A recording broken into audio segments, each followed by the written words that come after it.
Hi, what's up mga kareyna? Kumusta na po tayong lahat? Naway nasa mabuti tayong lahat na kalagayan. Napakasaya na tila bang araw-araw natin nakikita si Reyna sa social media sa ngayon. Kung noon ay napakaraming nag-aabang kung kailan nga ba ipapakita si Reyna sa live ni Roda o kailan ito magkakaroon ng mahabang video si Reyna sa social media. Na ngayon, tila bang kabaliktaran na araw-araw na nating nakikita si Reyna na tila bang araw-araw na silang lumalabas ni Roda at mga ibang vloggers. Sa inyong palagay, makakabuti ba ito sa kalagayan ni Reyna?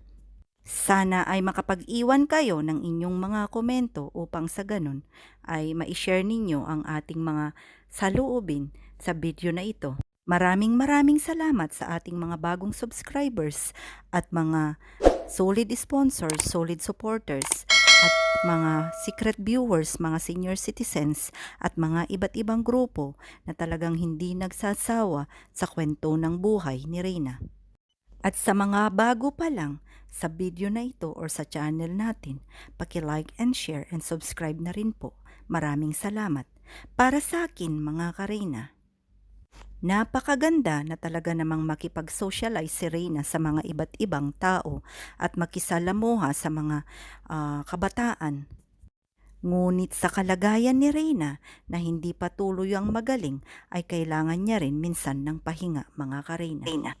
Ayon pa sa ibang mga supporters at its sponsors, sana ay matutukan daw si Reyna sa ngayon sa kanyang mga pagsulat, pagsayaw o kaya naman ay pagkanta at nakakamiss nga lang ang mga nakaraan na mga activities ni Reyna na kung saan ay meron siyang pagpa-play ng gitara, pagsasayaw at kung ano-ano pang mga activities or tutor sa kanyang school mga kareyna.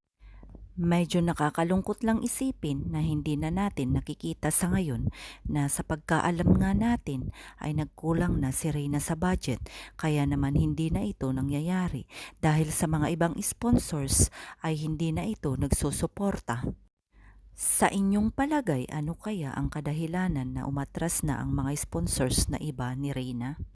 Sana ay makapag-iwan rin kayo ng inyong mga komento at mga saloobin upang sa ganun ay ma-share natin ang ating mga adhikain para sa dalaga, para sa kanyang ikabubuti at para sa kanyang future. Ano mang mangyari, naway nandyan tayo palagi sumusuporta, nanonood para sa dalaga, nag-cheer up para sa kanya. Sana manatili tayo na manood sa kanyang mga videos at mga ganitong reaksyon at mga live ng mga sumusuporta sa kanya.